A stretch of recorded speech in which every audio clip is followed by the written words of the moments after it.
But what makes us happy?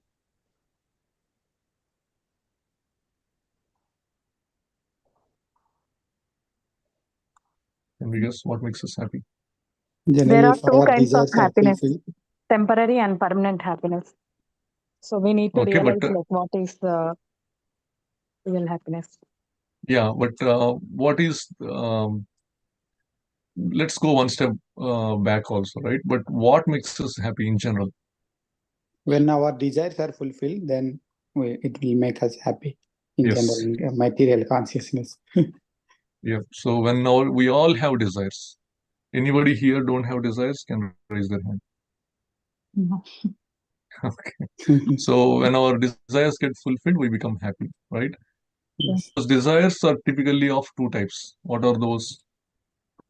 Material One is desires. called the necessities, basic necessities. We need these, right? Eating, sleeping, having a family, and then having a shelter. And are we happy with just these? No, No. we still We want encourage more. more We and more have and more. senses. We want to satisfy those senses. So we go out partying, and some people take meat eating, some people take gambling, intoxication, and some people go to other like circuses, movies, and all to satisfy our senses. Okay. But how can we fulfill our desires? So we understand that we become happy when our desires get fulfilled. But how? How can we fulfill our desires? What do we need to do? We work for the soul, not for the body, then our desires will be fulfilled and we'll get the ultimate No, we'll take one happiness. step back. So before we understood about the soul, body, and all, right? We all have desires, whether it is we understand we have a soul or we don't have, we are a body. But what we do? We pray to So the God. No, basically you said correct, but we work, right? Irrespective of we whether work it is for a soul platform or body platform, we have to perform work. So and if we We have do more service. desires, we have to do more work. More service, yeah. Yeah. So we did not come to Vaishnava philosophy yet, but we will just go through the foundation. So all this is don't think about Krishna consciousness for now, just for us to understand what is the what are we doing. Okay. So is the things that before coming to Krishna consciousness, all those, is it working? No, somewhat. So we are running for that carrot that is far away. Like that happiness is not coming. So it is not at all working. We keep on running in this rat race, trying to become happy, but never becoming happy. Why is it not working?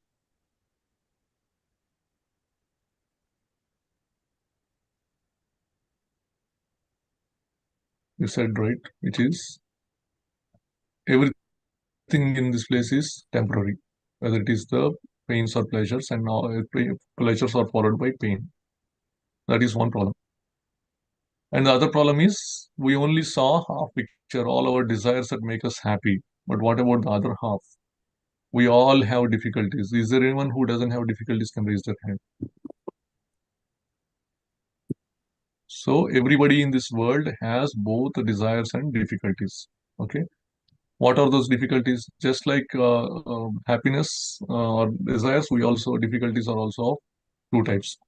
One is the standard measures, which are like Adhyatmik, Adibhautik, Adidaivik, which is our self, our mind, our body creating our own desires, making up scenarios. Oh, what if this happens? What happens like that? And of course, we are in a society and we deal with so many people. They create miseries for us or other bhutas like the mosquitoes, the bacteria, all those. And finally, if we think that, okay, going to be alone, I have a lot of money, I will lock myself in a place and I only include the people who will always say great things about me. They will not create any miseries. I will live in a place. Then that place, you will also get miseries like you will get earthquakes, hurricanes, floods, forest fire, and all. Some people might say, I will build a house in a high elevation, like water will not come into my place. And earthquake will also not affect my strong foundation. Like I have so much, like the way I built architecture, everything will be good. Then what happens? There are still so many miseries that are waiting. That called the Janma Mrityu Jara Vyadi.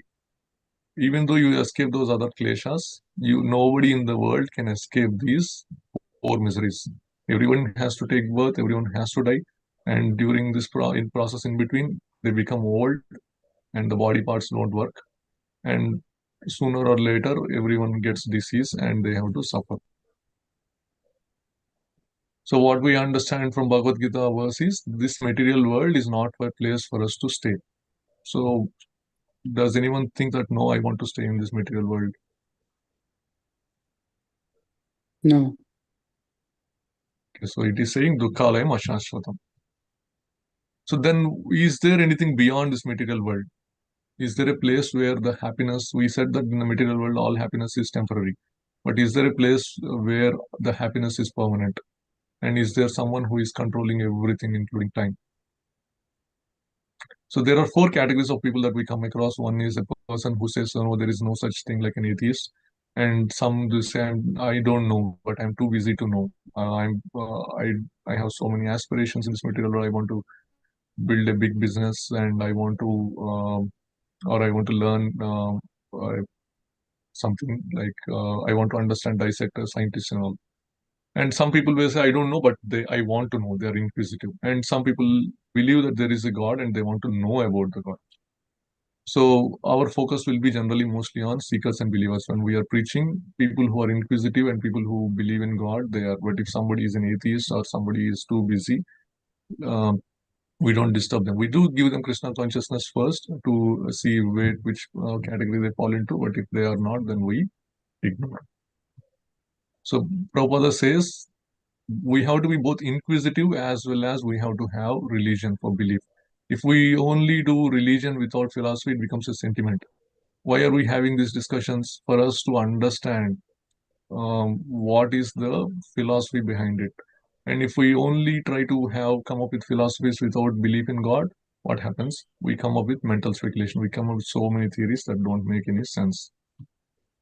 So what we covered so far is the 5 topics of Bhagavad Gita. That we are not the body, we are the Atma, means the soul. We are in this material world in the pursuit of happiness. We do karmas, activities, but everything in this material world is bound by time. But there is a supreme controller who is above this material world and time. Okay, so what is our goal then? So far we understood, right? So what is our goal?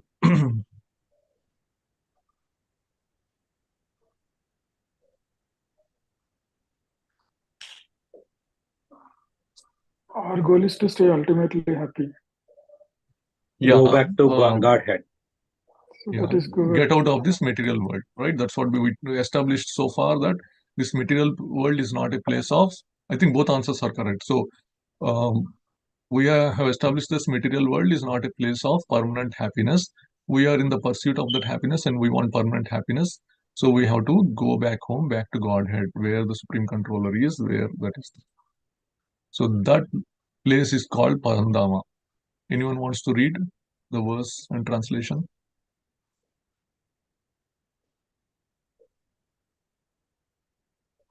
So I will read. Natad bhashyate suryo. Go ahead, Mataji. Hare Krishna. Hare Krishna, Prajitanath Pranam. Convert Pranam. न तत्तासयते सूर्यो न शशाङ्को न पावकः यत्कत्वा न निवर्तन्ते तद्धाम परमं मम.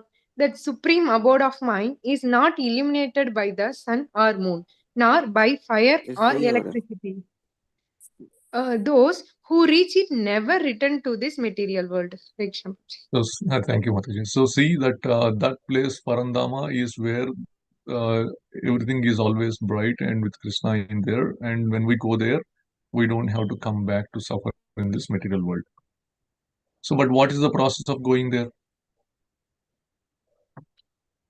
We have 2 processes. Like one is the gradual process called the Yoga Ladder, and Bhagavad Gita is the book of is called Gita Upanishad. Upanishad means it is Vedas, and Upanishads are taken from Vedas.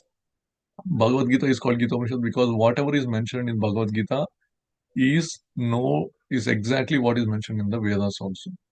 So that's why Krishna gives all the processes, puts all the processes in front of us, which is we can take the yoga ladder where we are currently in the animalistic life, where first of all, in order to reach the destination, what Krishna says is we have to surrender all the work that we are doing to Krishna, We have to have full knowledge of Krishna. We should not have any desires for profit, and we should not claim any proprietorship in this material world, and we should be free from lethargy.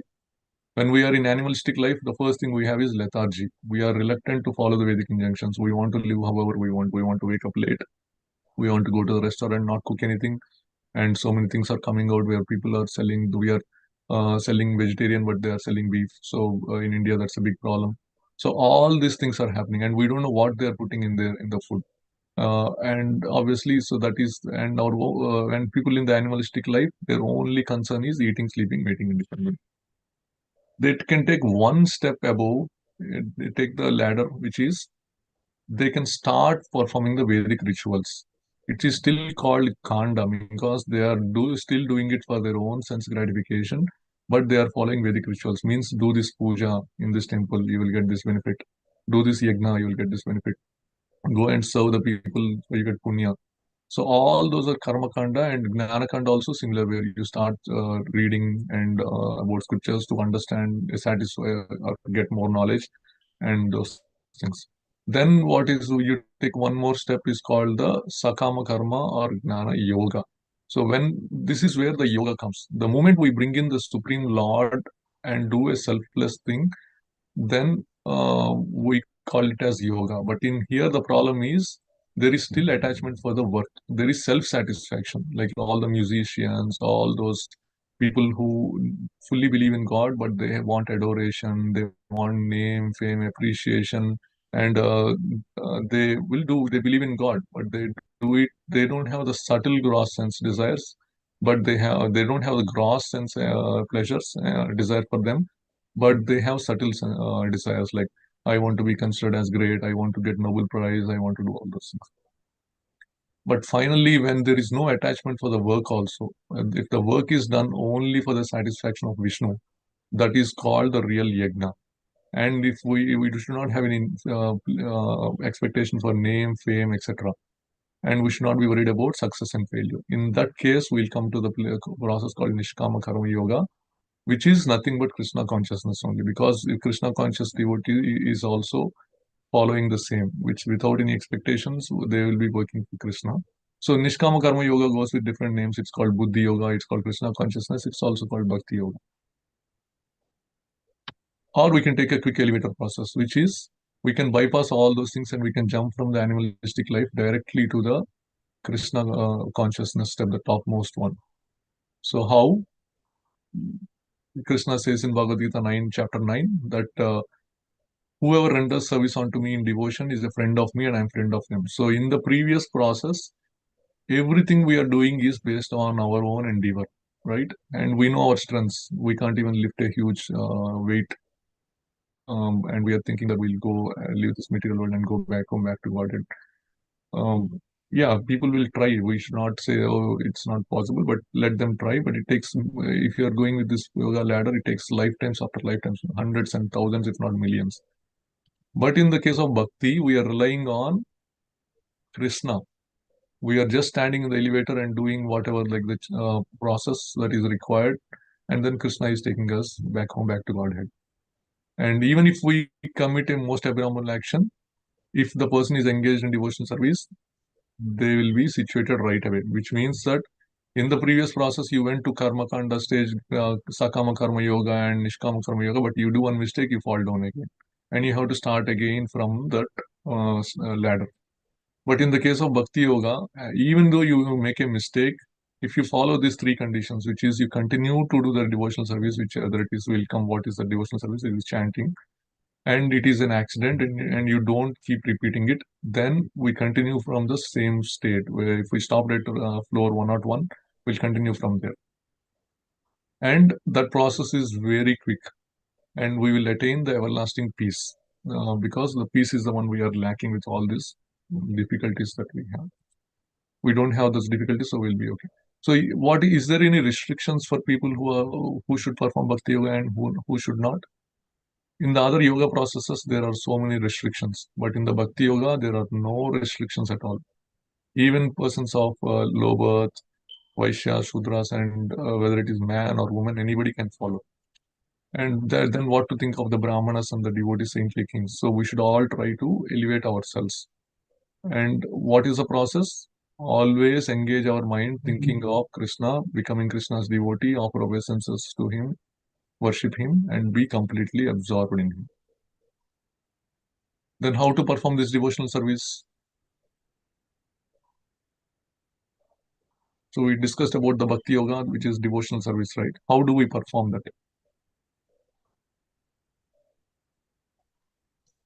Sravanam Pray Kirtanam, with 9 process, Prabhu.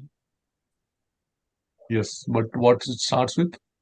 Sravanam Kirtanam, Yeah, Vishnu but Smaranam, yeah, what are we Shravanam Kirtanam is the Harir Nama. Harinam, So basically, say Harir Nama, Harir Nama, Hare Harinama, Harinama, Harinama, Harir Nama Iva Kevalam, Harinama Iva Harinama Iva Kevalam, Kevalam, Kalau Nasteva Nasteva, Kalau Kalau Nastaiva Nastaiva Nastaiva, Nastaiva, Nasteva Gatiranyata. Nastaiva Nastaiva Gatiranyatha. Gatiranyata. In Chaitanya Chaitamrita, Adi Lila, chapter 7, text 21, Sri Chaitanya Mahaprabhu is saying that in the age of Kali, there is no other means, no other means, no other means for self-realization than chanting the holy name, chanting the holy name, chanting the holy name of the Supreme Lord. And the next verse he says, why is it's so powerful in this Kali Yuga? Because Kali Kale Nama Rupe Krishna Avatar, Nama Haite Haya Sarva Jagat Nistar. Means in this age of Kali, the holy name of the Lord, the Hare Krishna Mahamantra, is the incarnation of Lord Krishna himself. Simply by chanting the holy name, one associates with the Lord directly. Anyone who does this is certainly delivered. So now we understand, right, why in this Kali Yuga we are chanting the holy name, because it is Krishna himself. We are chanting Krishna, we are associating directly with Krishna. And with that process, all our desires that are coming from millions of lifetimes will be wiped away, and we will be um, like we'll be in the making quick progress in the path back to home, back to Godhead. So if somebody prescribes a medicine, we have to use it as per the prescription. If we try to use our own intelligence, and if we say that, oh, I have a knee pain, let me put a tablet for headache, will the knee pain go away? No, right? So same thing. So the medicine only works if we follow the prescription. So the prescription is for the age of Kali, it is the holy name only. And this verse repeats and the following verses of that Chaitanya Charitamrita says that this verse Harir Nama repeats the word Eva certainly 3 times to emphasize that it is Harir Nama only that will save us, so that people can understand. If we are telling once or twice, 3 times, you have to tell, I'm telling you, I'm telling you, I'm telling you, tell 3 times means, okay, I understand you are telling something very important. Then the other says is even the Kevala only also is mentioned 3 times to negate the other processes, like the yoga ladder we said, right? The Gnana Yoga, Dhyana Yoga, Astanga Yoga, Karma Yoga. The true Karma Yoga is nothing but Krishna consciousness, but the other yogas, but the Karma Yoga we are referring to that is negated here is the fruitive activities, means the Karma Kanda or the Sakama Karma Yoga. And what is the number 25? This verse clearly says that anyone who accepts any other path cannot be delivered. The only reason for triple repetition, nothing else, nothing else, nothing else, gives the emphasis on the real process of self-realization. Is it clear that why we are chanting this Hare Krishna Mahamantra? So therefore, Yes, Srila Prabhu. Prabhupada, what does he say? Anyone knows the favorite thing Prabhupada always says?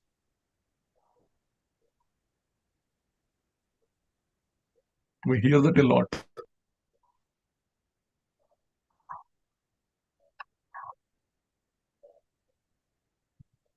Chant and Be happy.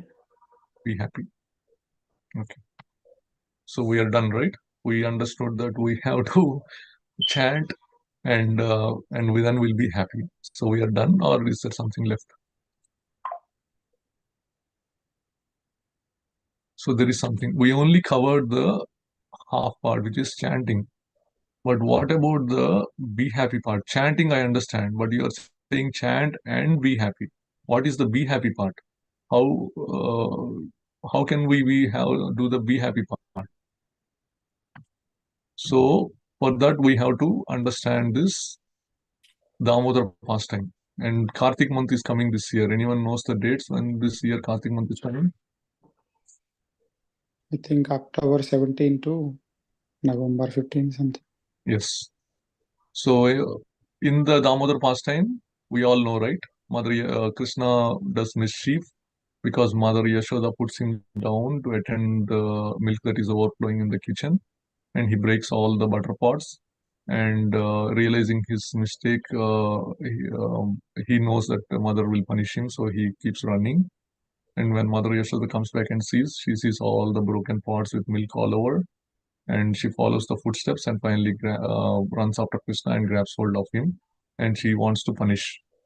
See, that is the Supreme Lord we worship, where he is a boy and he uh, wants, like, he allows us, the pure devotees, to have a different relationship with him. They can even punish him. So Mother Yashoda tries to bind him to the wooden grinding mortar. Is she able to bind him? No. What happens? She tries to bind with the rope that she has. It's 2 finger short. Then what she does? She brings additional rope. She ties more rope to that rope, and again she tries to bind. What happens? Still 2 finger short. And in some acharyas say that some of the gopis, like the elderly gopis who are helping Mother Yashoda, keep bringing lots of rope. She tries with all the rope. Even every time she tries, it is always 2 finger short. So she is putting lot of endeavor to bind Krishna. But what's happening? It is not successful. Then what she does? She just gives up.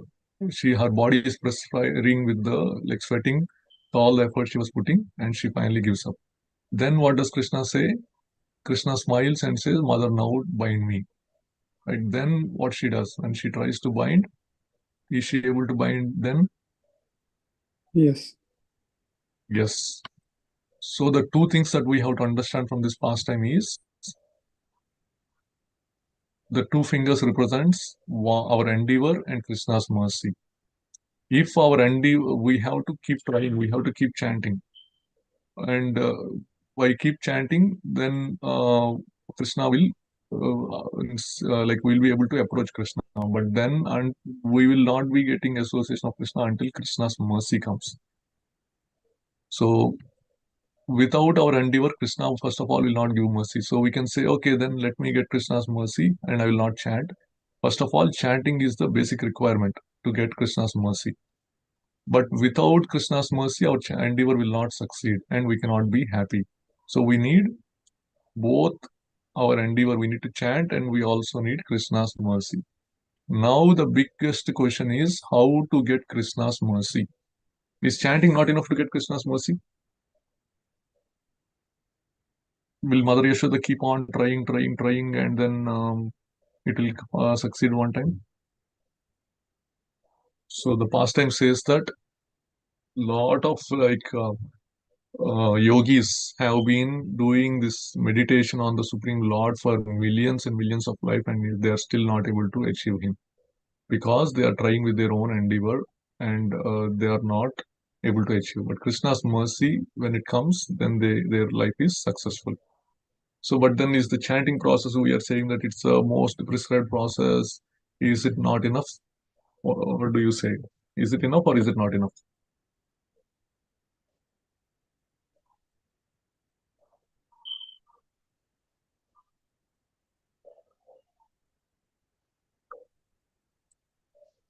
Not Anyone enough, wants to? Prabhuji.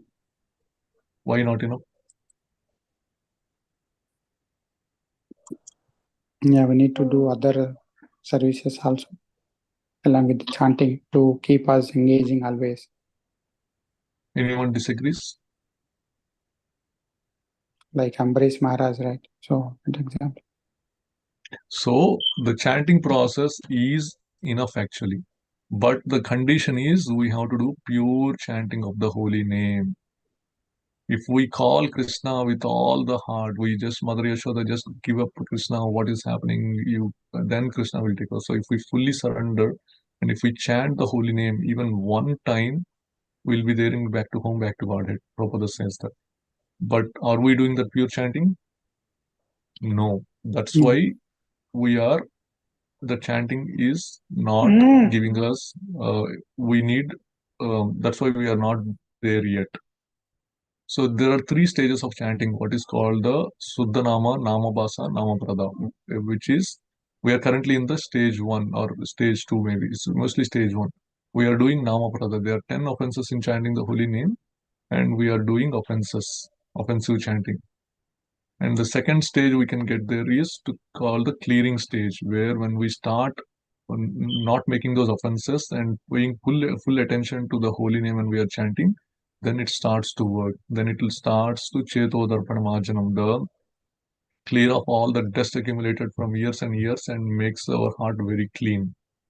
Then when we reach the pure stage, which is the chanting of where there is no other desires in the heart, like the things that we read in the beginning, right? How can we, 9.34, how Krishna will reveal himself completely absorbed in Krishna. And in that stage, if we are chanting, then Krishna will reveal himself. So at that stage, so chanting is enough and chanting is not enough, depending on which stage we are in. If we are in stage 1 and 2, no, chanting is not enough. But we are in stage 3, chanting is enough. But how can we go to stage 3? How to reach the pure stage of chanting? I think you mentioned, right? Like Ambarish Maharaj, we have to do Vaishnava Seva. That is our topic for today. Okay, so we'll look at the importance of Vaishnava Seva. So, in Nectar of Devotion, Prabhupada, one of the main devotional activities is rendering service to the Vaishnavas. And when Prabhupada was explaining that, he gave references from so many scriptures, and we'll read those. Anyone wants to read?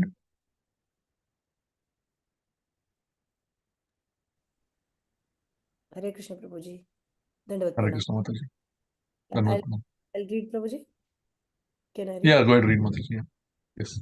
आराधनां सर्वेषां विष्णोराराधनां परं तस्मात् परतरं देवीं तदीयानां समर्चनम्. Yes, Prabhu. Hare Krishna. Yeah, go ahead and read the translation. My dear Parvati, there are different methods of worship, and out of all such methods of the worship of the Supreme Person is considered to be the highest. But even higher than the worship of the Lord is the worship of the Lord's devotees. Hare Krishna. So see, like Mother Parvati was asking Lord Shiva, what is the topmost worship? There are so many demigods, people worship you, they worship me, they worship Vishnu, they worship Brahma, they worship other people. Then Shiva is saying that of all the worship of Lord Vishnu or Krishna is the topmost. But there is one thing that is higher than that worship. What is it?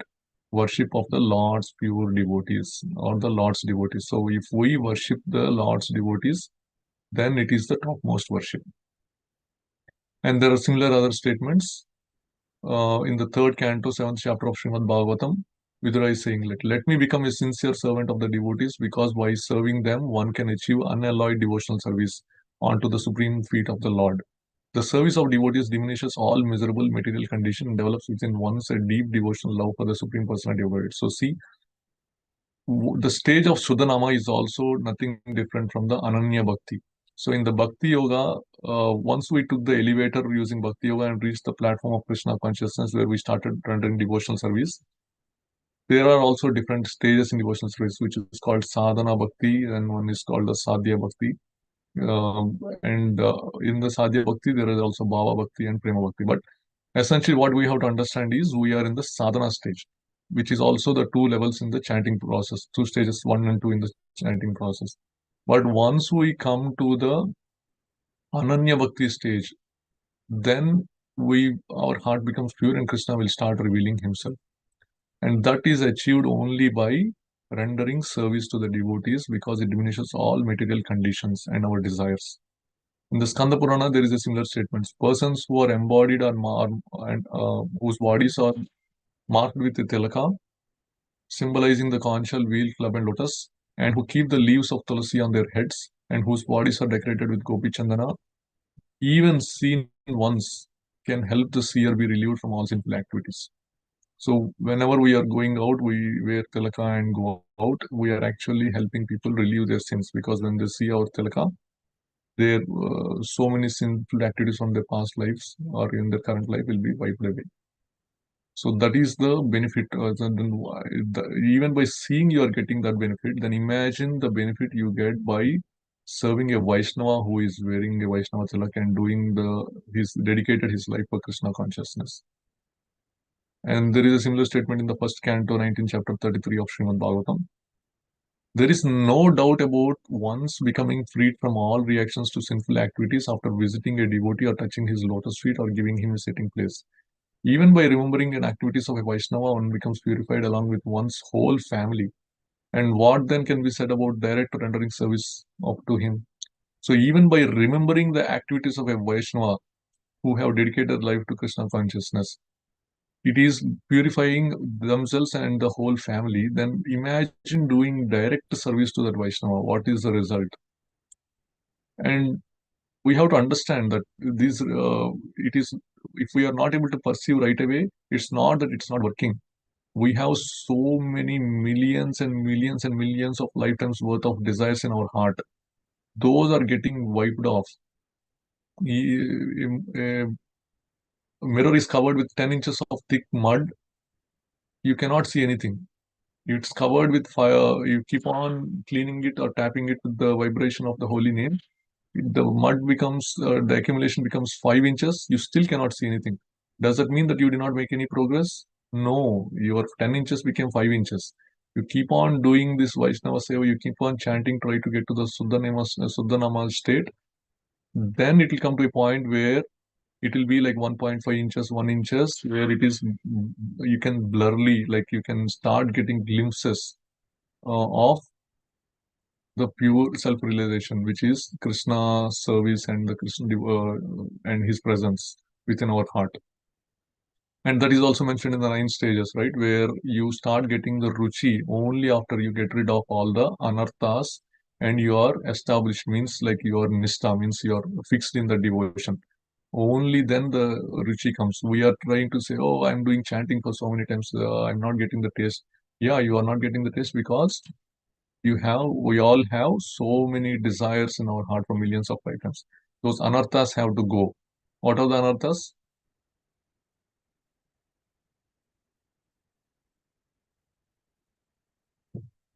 Anyone knows what the anarthas are?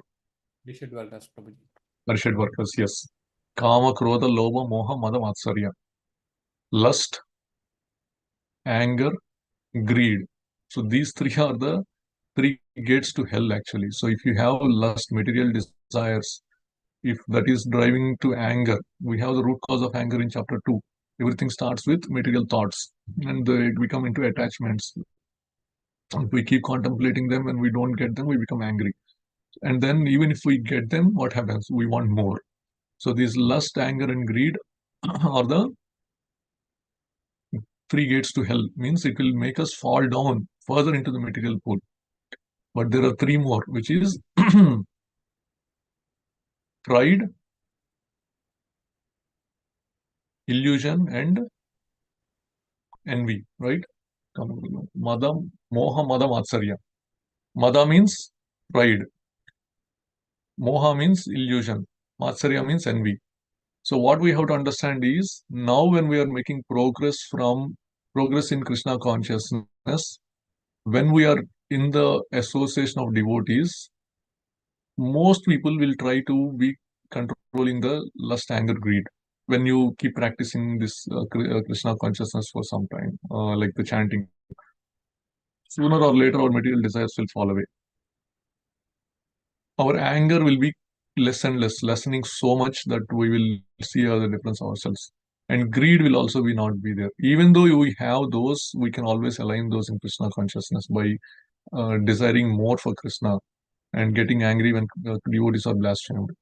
and always having the desires only for Krishna. But in terms of when we following Krishna consciousness in a group, we have to be cognizant or careful about the pride. When we are telling about Vaishnava Seva, when we are doing service, you can see that even touching the lotus feet, our ego will be there, will not let us do. But no, we'll go in the next verses. But the mood in which we have to serve is what Chaitanya Mahaprabhu established. We have to be always wanting to be. So when we come into Krishna consciousness, we feel that I became a das or I became a servant of Krishna. My life is settled now. No, but we cannot be happy if we are in that state, right? We have to get mercy of Krishna. Mercy of Krishna will come only if we get mercy of the devotees and if we render service to them. So the pride has to be gone in an association of devotees. Next one is illusion, aham mameti. So when we are in Krishna conscious in association of devotees, we still hanker for that name, fame for ourselves. As a group, we are working, and somebody does like all the group works together, and then um, the leader of the group will come and say, "Hey, you did this great work," and reads out some names, and they forget our name. Then ahamameti. Oh, I did this great work, or my family worked so hard, my name did not come up. No, you are not doing it for your own gratification. You are doing it for the service of Krishna and the Vaishnavas. And finally, the envy, Matsarya. The reason we are here in this material world is that because we have the envy. And the envy started with Krishna. So when we saw that why Krishna has to be the Supreme Lord, why I cannot be the Lord, means there is a place that we can try. And Krishna will say, okay, go and try there. You can become the Lord and try it. But here there are so many lords, not just us. Everyone trying to become Lord, and there is always conflict. Everyone has um, their own desires, their own self-interest. It's like Prabhupada compares that to mm, circles intersecting, right? I have my own circle, somebody else has their own circle, and if the center is not the same, then they intersect and conflict happens. All the countries are fighting like that. That's the reason why. But if the center is the same for all those, will the circles like intersect? No, right? It is the same center. Means for us, if it is Krishna in the center, then there will not be thing. So even in the if when we start the Krishna consciousness, yes, we will start slowly removing that um, envy towards Krishna, but there is still the envy towards devotees that we should be very careful. Oh, this devotee got nice service, I did not get. No, not necessary. Like you are doing the service for the satisfaction of Krishna, but sooner or later, everyone will get the service. Then if you want service, go and ask, right? So, but essentially, the serving the Vaishnavas is important. And the third category is the envy towards the other living entities. That is the first thing that should go away. Like when we come to Krishna consciousness, we see our relatives still enjoying the material life, sharing pictures in Facebook, and enjoying going to like nice hilly vacation spots. And then everybody is giving likes, and this. Oh, then we used to be like that. Then we will feel like, oh, they are nice. Why am I doing this like that? No, that envy should also go. So these things should be going away, and it's not like these things should happen, then I should chant. No, it's a process. Like when you chant, these things will go away. So, Atau Shraddha, Tatau Sadhu Sangha, Tatau Bhajan Kriya means we have to have faith in Krishna. You have to be in the association of the devotees. Then you have to do Bhajan Kriya, means the chanting, glorifying, Kirtana, everything. Then another nivritti will happen. So you don't have to put additional extra endeavor to those. But if you focus on chanting and doing the service of the Vaishnavas, these anarthas will go away. And Krishna himself says about Vaishnava Seva in the Adi Purana. He says, "Oh, my dear Arjuna, one who claims to be my devotee is not my devotee, but a person who claims to be a devotee of my devotee is actually my devotee." You see, so Krishna also likes us to serve other devotees. And that is what the scriptures are clearly saying. And Chaitanya Mahaprabhu always leads us by example. Chaitanya Mahaprabhu is Krishna himself, but he came as a devotee so that he can show us how an ideal devotee should be. When somebody asks Chaitanya Mahaprabhu, who are you? Are you a Brahmana? Are you Kshatriya, Vaishya, Sudra? He says, no, I am not a Brahmana. I am not a Kshatriya. I am not a Vaishya or Shudra. I am not a Brahmachari. I am not a householder. I am not a Vanaprastha. I am sannyasi.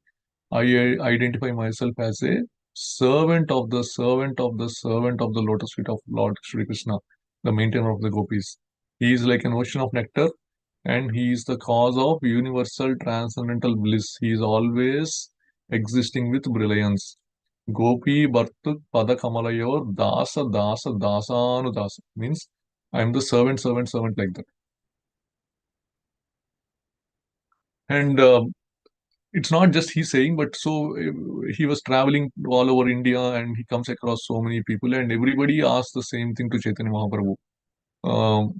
The same question was asked. One time Satyaraj Khan asked, my dear Lord, I am a householder and I am a materialistic man. I don't know the process of advancing in spiritual life. I therefore submit myself to you and request you to give me orders. Other time, the inhabitants of Kulina Grama come and put a petition. My dear Lord, kindly tell me what is the duty and how shall I execute it? Like just like Arjuna is asking what is my dharma, the inhabitants of Kulina Grama are also asking what is my duty. What does Chaitanya Mahaprabhu say? Every time Chaitanya Mahaprabhu always stressed on these two things only, which is chanting and serving devotees. So in Chaitanya Charitamrita Madhya Lila 16.10, in answer to the Kulina Grama devotees, he is saying that Prabhu kahe Vaishnava Seva Nama Sankirtan Dui Kara Sigra Pabe Shri Krishna Charana. Please say after me. Prabhu kahe Vaishnava Seva Nama Sankirtana प्रभु के काहे Seva Nama Sankirtana वैष्णव सेवा नाम संकीर्तन Dui Kara Sigra Pabe Shri Krishna Charana. Duhikara Shri लेकर पवे श्री कृष्ण चरण. Anyone wants to read the translation? the like you should engage yourself in the service of the servants of Krishna and always chant the name of Krishna. If you do these two things, you will very soon attain shelter at Krishna's lotus feet. Hare Krishna. Thank you, Hare Krishna. So, in answer to Satyaraja Khan, who is a Grihastha and very materialistic, Chaitanya Mahaprabhu also says the same thing. Prabhu ka hena Krishna seva Vaishnava sevana nirantara kara Krishna nama sankirtana. Sri Chaitanya Mahaprabhu replied, without cessation, continue chanting the holy name of Lord Krishna. Whenever possible, serve him and his devotees, the Vaishnavas. So, two things are always important. And then some people, like in both cases, they followed up with a question. Oh, Chaitanya Mahaprabhu, can you clarify who is a Vaishnava? Then Chaitanya Mahaprabhu says that from Satyaraja, Satyaraja says, how can I recognize a Vaishnava? You are asking me as a Grihastha to render service to the Vaishnavas. Please let me know who a Vaishnava is, what is the common symptoms. Then Chaitanya Mahaprabhu says, whoever chants the holy name of Krishna just once is worshipable as the topmost human being. So it's not that, yeah, of course, if somebody is a pure devotee, there is no question that we should not worship. We should actually go and surrender. Tadviti pranipatena pariprashnena sevaya. So first and foremost, the devotional service starts when we take shelter of a pure devotee, and get initiation is the second step in the devotional service. So that is very important. When we see a pure devotee, we should go and surrender and humbly ask questions and things. But even before that, if we want to make faster progress, we have to understand, we have to serve the Vaishnavas who have dedicated their lives completely. And they don't have anything other than serving the Supreme Lord. We have to just worship them or do service onto them. Then the Kulina Grama also says, please let me know who is actually Vaishnava and what his symptoms are. Understanding his mind, Chaitanya Mahaprabhu smiled and gave the following reply. A person who is always chanting the holy name of the Lord is to be considered first class Vaishnava, and your duty is to serve his lotus feet. And then the next year also some people ask the same question, and again they ask what is the symptoms of a Vaishnava. He again says that if someone induces others to chant, they are Vaishnavas. They should be worshipped. So anyone who is dedicating their time, energy to bring one person in Krishna consciousness, Bhakti Siddhanta Saraswati Goswami Maharaj, he says that he has to spend buckets and buckets of his blood, gallons and gallons, which means that it's not easy. We have so much attachments in the material world, and the effort all the other devotees are putting to bring us into Krishna consciousness is we should not take it for granted.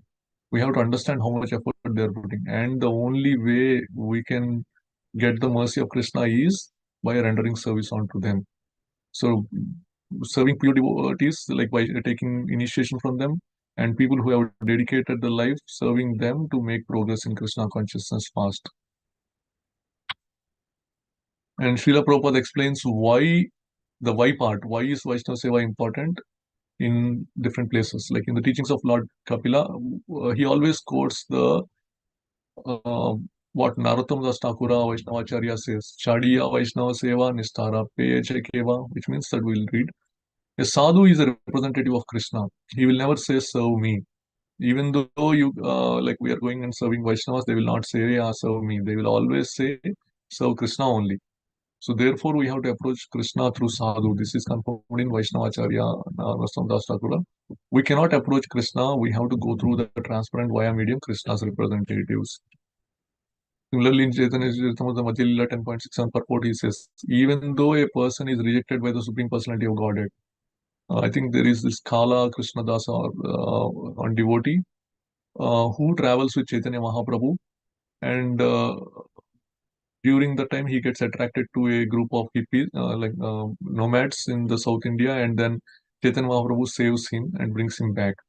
And then once he brought back, Chaitanya Mahaprabhu becomes so angry, like, you were being an associate of me for so long. How could this person fall into the material trap? We get two lessons from it, which is we should not think we self always advanced. There is every chance. Maya is so strong. Maya is Krishna's energy. Don't take her for light like that. It can pull down anyone very easily. So even if associate of Chaitanya Mahaprabhu who was traveling with him got attracted to Maya, then imagine our situation. So the only way we can stay in Krishna consciousness is sadhu sangha. Like if you are making progress in Krishna consciousness, we go to Tirupati, like you see, you have to just stand there. The people around you will take you, your feet will be in the air. So we have to be in Vaishnava association always, like when, so that Maya will not like do anything to us because we are just carried over by their mercy. So we have to be in their association always, serve Vaishnavas. And even though Chaitanya Mahaprabhu rejected, and he comes to, when they come back to Mayapur, like Navadvip, they say that Chaitanya Mahaprabhu says that I saved you, but I'm so upset that you had to fall down like that. Then he says, go away from here, and he starts crying, the devotee. Then what do the other devotees like Nityananda Prabhu, Advaita Prabhu, and Raghunath Das Goswami?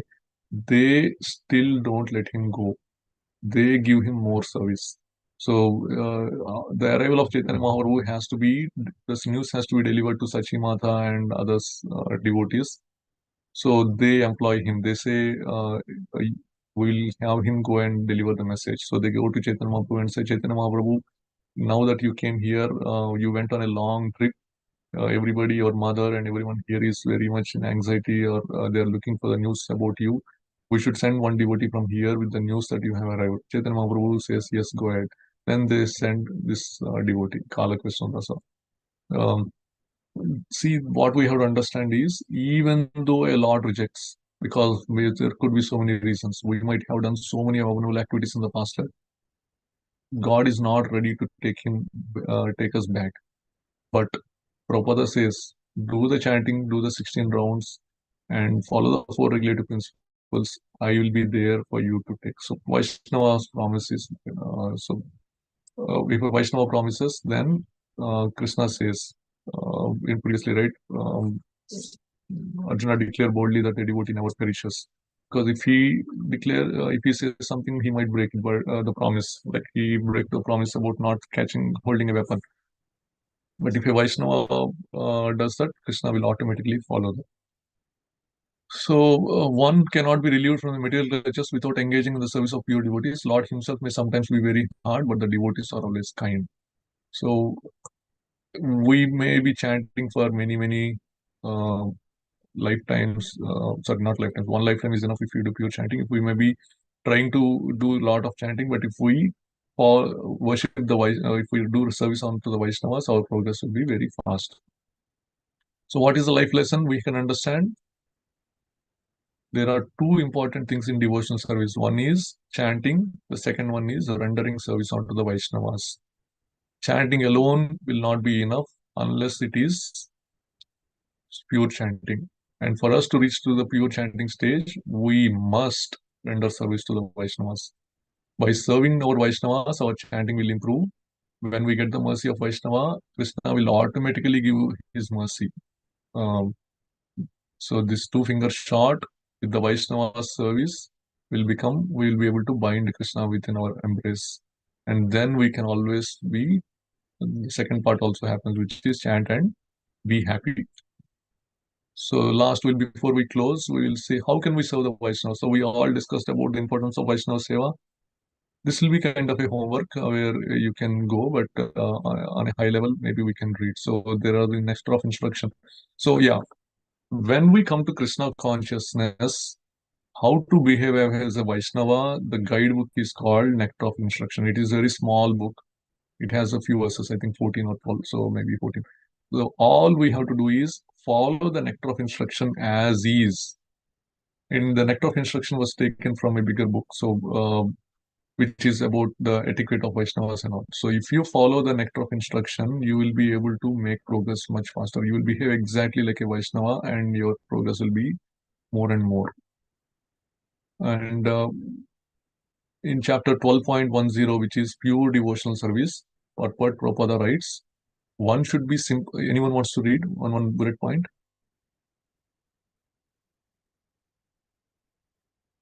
Hare Krishna. Hare Krishna, Mataji. Can I read? Yes, go ahead, Mataji. One should be sympathetic to the propagation of Krishna consciousness. There are many devotees who are engaged in the propagation of Krishna consciousness. They require help. Next. Every endeavor requires land, capital, organization, and labor.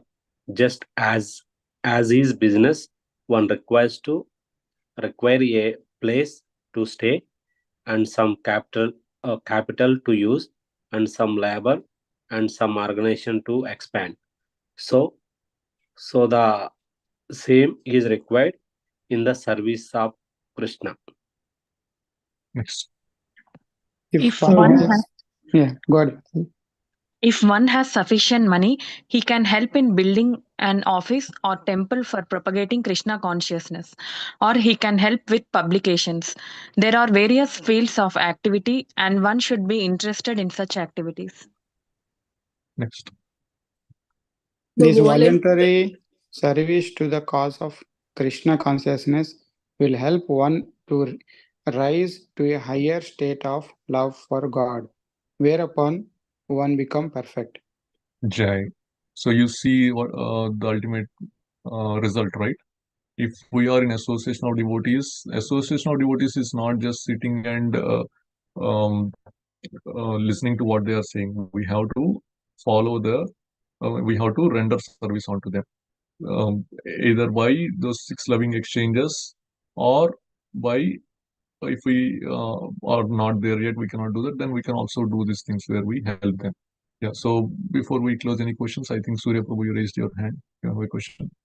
Hare Krishna, Prabhuji. Hare Krishna, Prabhu. Prabhuji, I got the point of chanting and we need to serve to the Vaishnavas, right? Is it like, for example, right? Most of the Vaishnavas, for example, right? Anyone, if you go, it's very rare chance to get serve them, right? As a Gruhastha, maybe you know, right? I'm even if we are ready to do that, also there should be a Vaishnavas who should accept our service, right?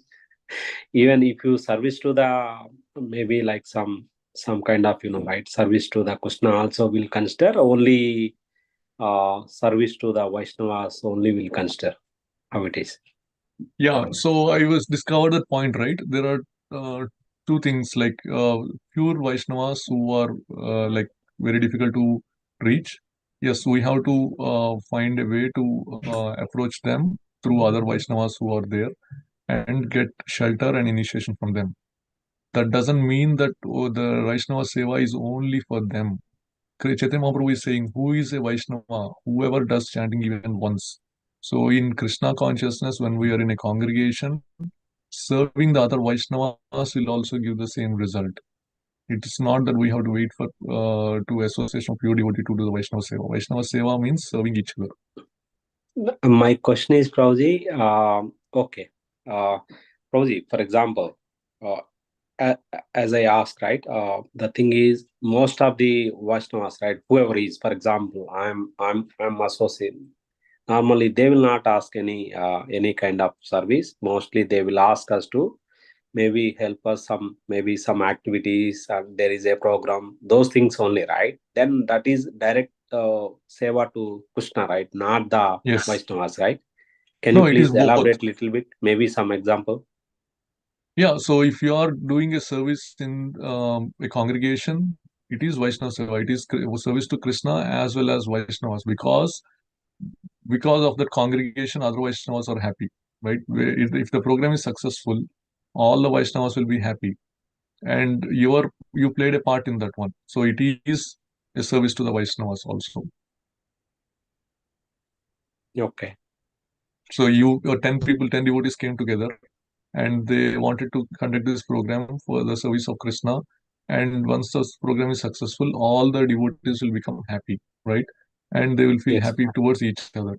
Even if everybody thinks that, oh, this is service to Krishna, not a service to Vaishnava, I can do that service to Krishna at home. Because if you are thinking it's service to Krishna, then we can do it at home also, right? Why do the program? But if we are doing the program, then if it becomes successful, all the people who participated, the 10 people will be happy. So that happiness is coming to the Vaishnavas. So that service is also Vaishnava Seva. Okay, Prabhuji. Got it, Prabhuji. Thanks, Prabhuji. Yeah, Gopikant Prabhuji, you want to add any things to there?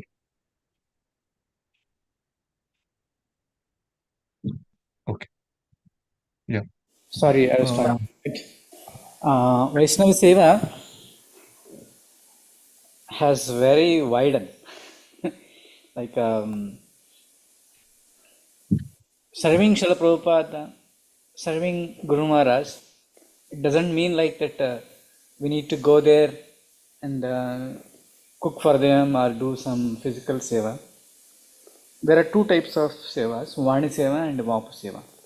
Vapu Seva is physically you go and cook them or massage their lotus feet or help them for their physical needs, wash their clothes, all that stuff. Vani Seva is follow their instructions sincerely and propagate the Krishna consciousness. Prabhupada gave so many instructions to their disciples. Guru Maharaj gave so many instructions to their disciples. If we follow those instructions, automatically Prabhupada and Guru Maharaj will be happy, they will be satisfied. So, Vapu Seva is more powerful. I mean, Vani Seva is more powerful than Vapu Seva. Sometimes Vapu Seva will cause disturbance to the Guru. Suppose 100 devotees want to massage the one leg of the Guru, the leg may broke, or it's a disturbance for the Guru.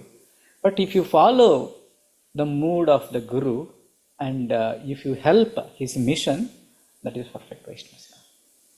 So for our congregation, if you see our Bhakti congregation, we are doing a lot of activities like book distribution, kids preaching, adults preaching, and cooking, and Bhakti preaching. So whatever you do in that activity, that is as equal as Vaishnava Seva. So even though you may not do directly and serve them, suppose if you are in the cooking team, so you are serving 100 Vaishnavas. It's not an ordinary thing. Or you are helping to arrange the facility. So many Vaishnavas coming and taking that advantage. So that is also Vaishnava Seva.